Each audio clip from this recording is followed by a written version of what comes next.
নমস্কার। আজকের বিষয় শ্রীমদ্ ভগবদ গীতার দ্বিতীয় অধ্যায়ের চতুর্থ শ্লোকটি সাধারণ অর্থ এবং আধ্যাত্মিক অর্থ। ওম নমো ভগবতে বাসুদেবায়, ওম নমো ভগবতে বাসুদেবায়, ওম নমো ভগবতে বাসুদেবায়। জয় গুরু, জয় গুরু, জয় গুরু। শ্লোকটিতে অর্জুন কর্তৃক বলা হয়েছে, কথম ভীষ্মম অহম সংখ্যে দ্রোণম চ মধুসূদন ইষ্বি প্রতি যোস্বামী পূজাহ পরিশোধন। সাধারণ অনুবাদ হলো, অর্জুন বললেন, হে মধুসূদন, কি করে বাণ দিয়ে এই যুদ্ধে আমি পরম পূজনীয় ভীষ্ম এবং দ্রোণের সঙ্গে এই যুদ্ধ করিব। হে শত্রুহারি মধুসূদন, তুমি আমাকে সেই কথা বলো। আধ্যাত্মিক অনুবাদ হলো, দেখুন, প্রতিটি জীব শরীরে দুটি শক্তি অহর্নিশি স্বয়ংক্রিয়ভাবে ক্রিয়াশীল। শক্তি দুটি হলো নর এবং নারায়ণ। নর মেরুদণ্ডস্থিত মূলাধার চক্রে বসে চৈতন্য সত্তাকে অজ্ঞানজ বিষয় তমজতে মেশাতে, এবং নারায়ণ সহস্রারে অবস্থান করে জ্ঞানজ বিষয়তমতে এনে পালন করছেন।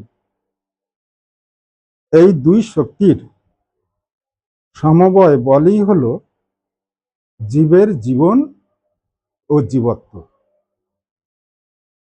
এই দুই শক্তির টানে মন যেমন পতিত, প্রাণও তেমনি পতিত, অর্থাৎ একবার ভেতরে একবার বাইরে, তাঁতির তাঁত যন্ত্রের মাকুর মতো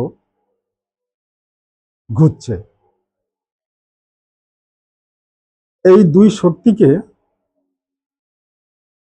মাইক ব্রহ্ম বলা হয়, বা মাইক শক্তি এবং ব্রাহ্মী শক্তি। মায়াকে ত্যাগ করে ব্রহ্মে যাওয়ার বাসনা করলে অমনি মায়া সাধককে পশ্চাতে টেনে ধরে। এই অবস্থায় মন প্রাণের দোলনের মতো মায়া ব্রহ্মের মাঝখানে দুলতে থাকে।